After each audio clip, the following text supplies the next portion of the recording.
آپ دیکھ رہے ہیں مسائل کا حل چینل۔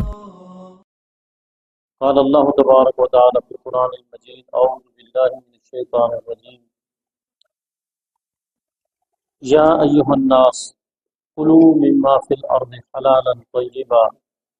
حمد و ثنا رب کائنات کے لیے، بے شمار صلاۃ و سلام سید الانبیاء سید ولد آدم محمد رسول اللہ صلی اللہ علیہ وسلم کی ذات پر۔ حمد و صلاۃ کے بعد عبادت کی قبولیت کے لیے رزق حلال ضروری ہے۔ جب تک انسان کا رزق حلال کا نہیں ہوگا، کمائی حلال کی نہیں ہوگی، تو انسان کی عبادت اللہ کی بارگاہ میں قبول نہیں ہوگی۔ اور رزق حلال اتنا اہم مسئلہ ہے، ایک مقام پر رب کائنات نے ساری انسانیت کو یوں کہا، یا ایھا الناس، اے لوگو، اس میں مسلمان غیر مسلم سب شامل ہیں۔ یا ایھا الناس، اے لوگو، کلوا مما فی الارض حلالا طیبا، زمین سے جو چیز بھی نکلتی ہے وہ چیز استعمال کرو جو حلال بھی ہو اور طیب بھی۔ حلال تو سمجھ آ گیا، طیب کیا چیز ہے؟ طیب وہ چیز ہوتی ہے جو جسم کے لیے مفید ہوتی ہے، نقصان دہ نہیں۔ ایک اور مقام پر رب کائنات نے یوں کہا، یا ایھا الذین آمنوا، اے ایمان والو، کلوا من طیبات ما رزقناکم، جو ہم نے تمہیں رزق دیا اس میں سے کھاؤ۔ کلوا من طیبات، لیکن کون سی؟ طیب، وہ چیز کھانی ہے جو طیب ہو، پاکیزہ ہو، لذیذ ہو، جسم کے لیے مفید ہو، جس کا کوئی نقصان نہ ہو، نہ دنیا میں، نہ برزخ میں، نہ آخرت میں۔ اور پھر کہا واشکروا للہ، اور اللہ کا شکر ادا کرو۔ اس کا مطلب یہ ہے شکر کی توفیق اس کو ملے گی جس کا رزق حلال کا ہو، جس کا رزق حلال کا نہیں اس کو شکر کی توفیق۔ ان کنتم ایاہ تعبدون، اگر تم اللہ کی بات کرنا چاہتے ہو۔ تیسرے مقام پر رب کائنات نے مخصوص لوگ جو اللہ کے محبوب اور پسندیدہ انبیاء اور رسل، ان کو کہا، یا ایھا الرسل کلوا من الطیبات واعملوا صالحا، انبیاء اور رسل کی جماعت، طیب چیز استعمال کرو اور واعملوا صالحا، عمل اچھے کرو۔ اس سے بھی سمجھ آتا ہے عمل صالح کی توفیق اس کو ملے گی جس کا رزق جو ہے وہ حلال ہو۔ ان باتوں کو سمجھنے کے بعد یوٹیوب پہ کلپ کسی ساتھی نے مجھے بھیجا، تو اس میں وہ نوجوان سا قرآن کی آیاتیں بھی پڑھتا ہے، حدیثیں بھی کچھ پڑھتا ہے، اور وہ سود کی وضاحت کر رہا ہے اور عجیب عجیب باتیں کر رہا ہے۔ سب سے پہلے تو آپ ذہن نشین کر لیں، قرآن اور دین اسلام اس کو سمجھنا ہے تو وہی طریقہ ہونا چاہیے جو صحابہ کرام کا، جو انہوں نے سمجھا وہ کوئی بھی نہیں سمجھ سکتا۔ یقین کریں، صحابہ کرام کی وہ جماعت ہے جنہوں نے براہ راست رسول اللہ صلی اللہ علیہ وسلم سے تعلیم حاصل کی۔ وہ رسول اللہ صلی اللہ علیہ وسلم کے براہ راست شاگرد ہیں۔ جو قرآن انہوں نے سمجھا ہے کوئی نہیں سمجھ سکتا، جو رسول اللہ صلی اللہ علیہ وسلم کا فرمان انہوں نے سمجھا ہے وہ نہیں سمجھا۔ وہ نوجوان جو اس کی بات اور گفتگو ہے اس کا ایک جملہ صرف آپ کے سامنے رکھ رہا ہوں۔ وہ کہہ رہا ہے، ایک ہوتا ہے بے اور ایک ہوتی ہے تجارت، اور کہتا ہے کہ ایک ہے ربا۔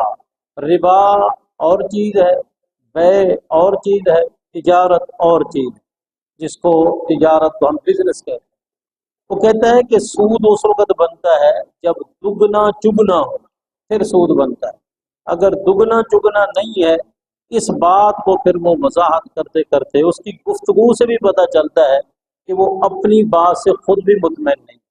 جب ایک انسان اپنی بات سے مطمئن نہ ہو تو اس کی گفتگو سے بھی پتہ چل جاتا ہے کہ یہ کہہ تو رہا ہے لیکن اس کا دل مطمئن نہیں، کہ بندے سے پتہ چل جاتا ہے۔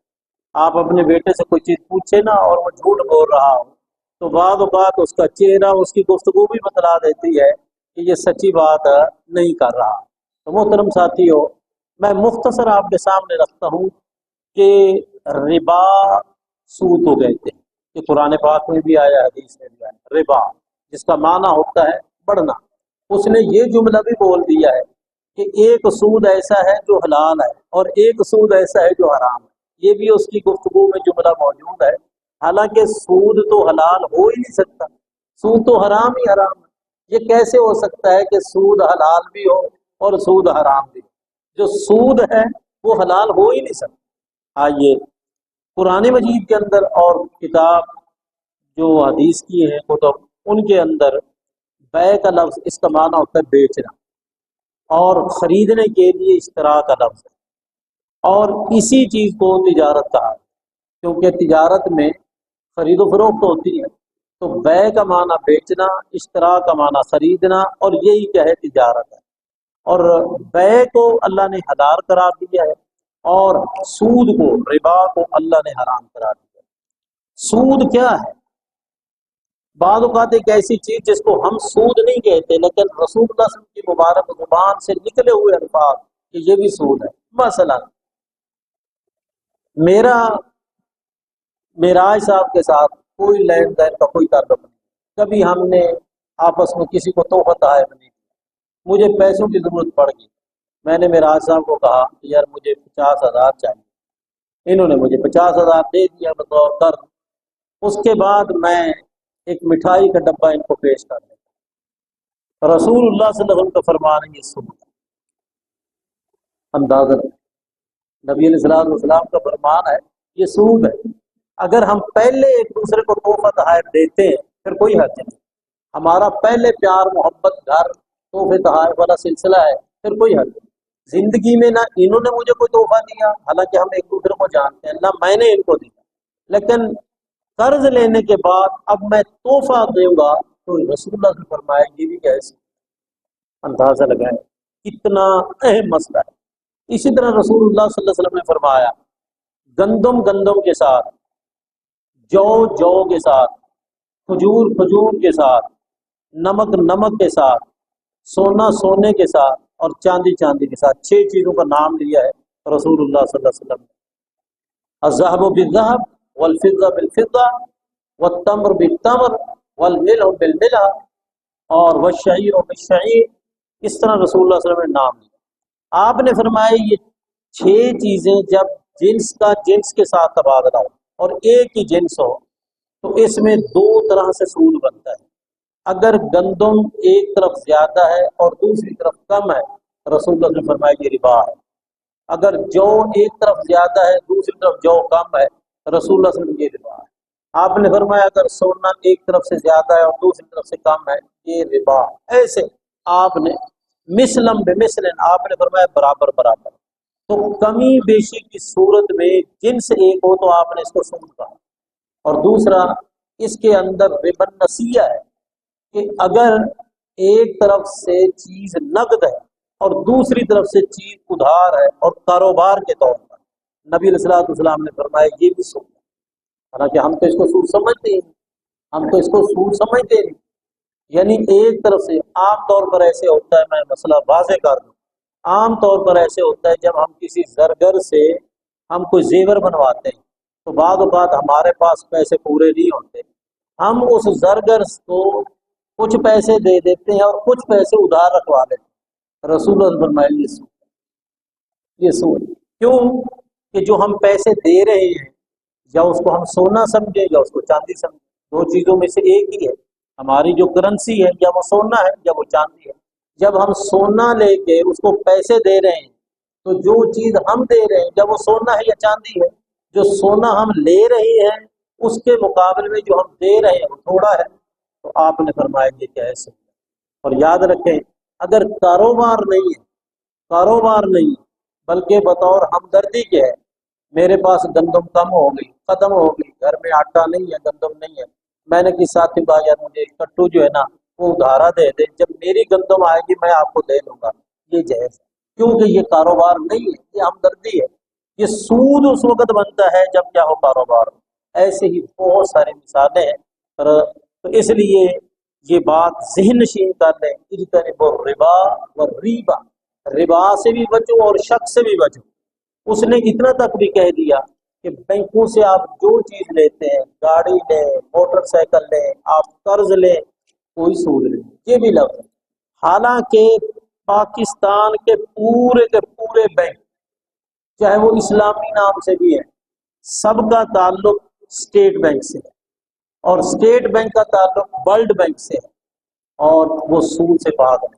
اور نبی علیہ الصلوۃ والسلام نے فرمایا سود کھانے والا، کھلانے والا، لکھنے والا، لکھوانے والا، گواہی دینے والا، آپ نے فرمایا گناہ میں سارے برابر ہیں، حالانکہ کھاتا ہے اور کم سے کم گناہ کتنا ہے؟ ایسرھا ان ینکح الرجل امہ، کہ کم سے کم یہ ہے جس طرح بندہ کوئی اپنی سگی ماں سے نکاح کرے، یہ کم سے کم ہے۔ اس لیے ساتھیوں کوشش کرو کہ سود سے بچے، لیکن رسول اللہ صلی اللہ علیہ وسلم کا ایک فرمان یاد رکھ لیں، آپ نے فرمایا ایک وقت ایسا آئے گا سود کے دھوئیں سے کوئی بندہ محفوظ نہیں ہوگا۔ میں بیٹھا ہوں، میں بھی سود کے دھوئیں سے محفوظ ہوں، ہمارا پیدا ہونے والا بچہ بھی سود کے دھوئیں سے محفوظ نہیں، ہمارے دینی ادارے بھی سود کے دھوئیں سے محفوظ نہیں، لیکن لا یکلف اللہ نفسا الا وسعہا، اللہ نے جو حساب و کتاب کرنا ہے، جو بندے کا معاوضہ کرنا ہے، وہ اس میں کرنا ہے جس چیز میں انسان سود سے بچ سکتا ہو اور نہ بچے، اس سے اللہ معاف کرے۔ اگر انسان مجبور ہے تو پھر غیر ممالک میں کوئی لوگ جاتے ہیں، وہاں چند قوانین اور ضوابط ایسے ہیں کہ اس کے بغیر آپ وہاں رہ ہی نہیں سکتے، اور بہت سارے سود کے وہاں معاملات ہیں۔ اس لیے کرنی چاہیے جس گناہ سے انسان بچ سکتا ہے بچے، اور سود کی حقیقت کو سمجھنے کے لیے بڑا ہی حساس مسئلہ ہے، اس میں علماء کے لیکچر سنیں، وہ علماء جو صحیح معنوں میں اہل علم ہیں، جنہوں نے قرآن و سنت کو صحابہ کرام کے فہم کے مطابق سمجھا ہے، ان کی گفتگو سنیں۔ اللہ مجھے اور آپ کو قرآن و سنت کے مطابق زندگی گزارنے کی توفیق عطا فرمائے۔